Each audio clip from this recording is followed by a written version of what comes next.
नमस्ते मित्रांनो, चांगलं चॅनलमध्ये आपलं स्वागत आहे. मित्रांनो, सध्या स्मृती मंदना आणि पलाश मुच्छल यांचं लग्न होणार होतं.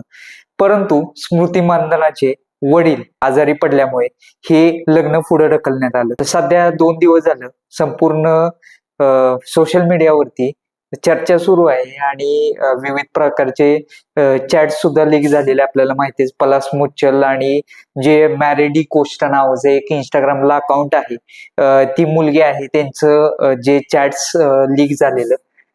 परंतु 1 दिवस झालं की ते अकाउंट प्रायव्हेट होतं. परंतु आज पब्लिक दिसतंय ते अकाउंट आणि त्यावरून एक अकाउंटवरून पोस्ट पडलेली आहे. तर त्या पोस्टमध्ये जी मॅरेडी कोस्टा नावाची मुलगी आहे ती नेमकी काय म्हणते ते आपण या व्हिडिओच्या मार्फत जाणून घेणार आहोत. जे चॅट्स लीक झालेले ते मॅरेडी कोस्टा आणि पलाश मुच्छल यांच्यामध्ये होतं. तर नेमकं काय प्रतिक्रिया आहेत मॅरेडी कोस्टा या मुलीच्या ते आपण या व्हिडिओमध्ये पाहणार आहोत. चला तर मग. ती म्हणते, माझ्या अलीकडे पोस्ट केलेल्या चॅट्समध्ये काही गोष्टी स्पष्ट करायच्या आहेत.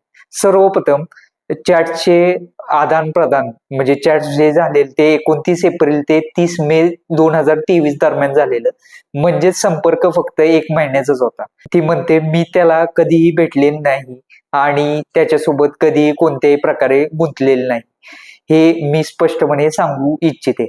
लोक विचारतात, आता याबाबत बोलायची गरज काय? सत्य हे आहे की मी त्याला जुलैमध्येच उघड केलं होतं, पण त्यावेळेस लोकांना तो कोण आहे ते माहित नव्हतं, पण त्यामुळे ते दुर्लक्ष झालं. कोरिओग्राफरच्या घटनेपर्यंत मला पुन्हा याबाबत बोलण्याची हिंमत नव्हती, अशी ती म्हणाली. पण ती गोष्ट समोर आल्यानंतर मला वाटले की मी माझी बाजू सांगण्यासाठी कदाचित ही योग्य वेळ आहे. ती आज असं सुद्धा म्हणते, माझ्याबद्दलही खूप गोंधळ निर्माण झालेला आहे. मी स्पष्ट सांगू इच्छिते, मी ती कोरिओग्राफर नाही आणि त्याने ज्याच्यासोबत फसवणूक केली ती व्यक्तीही मी नाही, असं ती म्हणते. गोष्टी गोंधळल्या जात आहेत आणि लोक चुकीचं अनुमान लावू नयेत म्हणून मी हे स्पष्टपणे सांगत आहे.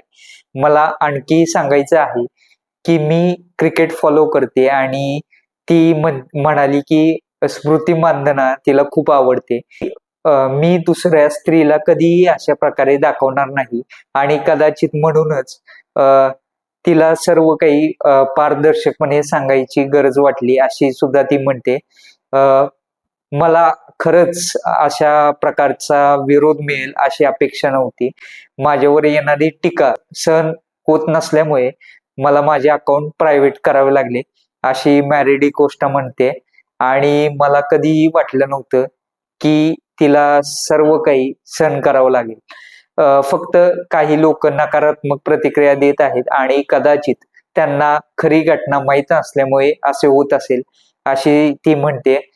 ज्यांनी मला साथ दिली त्यांचे आभार, अशी मॅरेडी कोस्टा म्हणते. आणि तुम्ही सर्व खूप छान आहात आणि मी खूप आभारी आहे, धन्यवाद, अशी मॅरेडी कोस्टाच्या प्रतिक्रिया आहेत. अजून काही पोस्ट तिने अपलोड केलेल्या आहे. ती म्हणते की सर्व मीडिया चॅनल्स आणि पेजेसला विनंती आहे की अफवा किंवा दिशाभूल करणाऱ्या बनावट गोष्टी पसरवू नयेत. कृपया ती म्हणते की तिचे फोटो जे आहेत ते वापरणे टाळा. तसेच मॅरेडी कोस्टा नावाचे जे फेक अकाउंट्स तयार केलेले आहेत, कृपया त्या अकाउंट्स वरती विश्वास ठेवू नका, असे जे मॅरेडी कोस्टा नावाचं जे मुलीचं अकाउंट आहे त्यावरती पोस्ट पडलेले आहे. तर जे प्रतिक्रिया होत्या म्हणजे जे मॅरेडी कोस्टा नावाची मुलगी आहे ते आपण या पोस्टच्या मार्फतीनं व्यक्त केल्या, ते आपण या व्हिडिओमध्ये पाहिल्या. आपल्या काय प्रतिक्रिया आहेत, आपल्याला काय नेमकं खरं वाटतं ते कमेंटद्वारे नक्की कळवा. धन्यवाद.